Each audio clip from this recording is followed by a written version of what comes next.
искажам Доата свое видување на излагањето Историкон на Вашчимин колегата, но и на колегу, накратко на извештајот.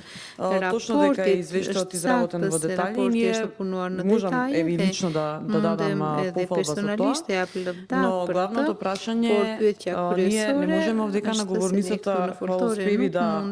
искажуваме ако реалната ситуација во државата не чини. Главното прашање е детален е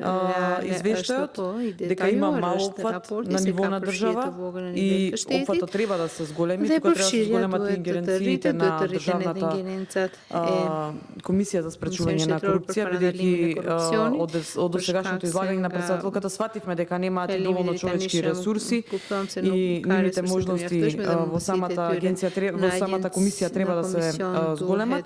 но реалната ситуација во државата не чини. Едно прашање и сигурна сум дека вие тоа го знаете, дали е повторно искоренет непотизмот, иако имаше ветување дека ќе се искорени, не се искорени, вие кажавте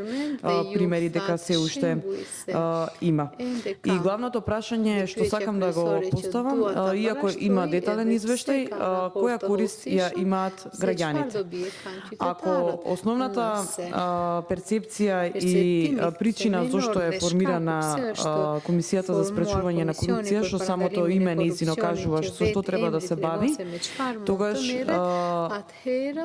покрај оние аномалии што ги набројав дека опсегот ви е намален, дека ви се намалени можностите, зошто тогаш секојдневно имаме толку многу скандали, толку афери, толку скандали поврзани со корупција на високи позиционирани луѓе во владата, во државните институции, негде ни е трул системот. Предходно колегите има искажувано дека и да носиме закони, немаме имплементација на законите и можеби тука е најголемиот недостаток во нашата држава. Затоа сме прогласени за лука на криминалот и корупцијата и не можам да се согласам со некои колеги и колешки што искажаа предходно дека на добар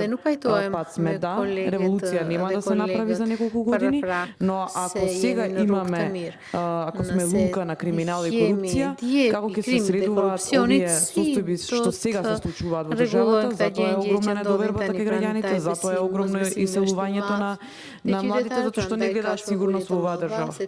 Затоа што пола милион луѓе ни живеат на работна сиромаштијата, а зголемување на сметките на цената за струја и вода во екот на пандемијата, кога европските држави ги замрзна цените на тие енергенси. И така натаму можам да редам на вистина многу примери, но пофалба и за вашите заложби досега, но сметам дека треба да размислувате и да се побарате многу повеќе поголеми ингеренции, затоа што за 2020 конкретно има само 2 случаи во јавното обвинителство по ваша иницијатива по пријава кај вас, па иницијатива ваша, сметам дека тоа е премалку за сето она што се случува реално во државата. Кога ќе видиме повеќе постапки кон високо позиционирани луѓе, значи ние ако сме избрани од името на граѓаните, тогаш треба да одговараме пред нив и треба да сме пример како ќе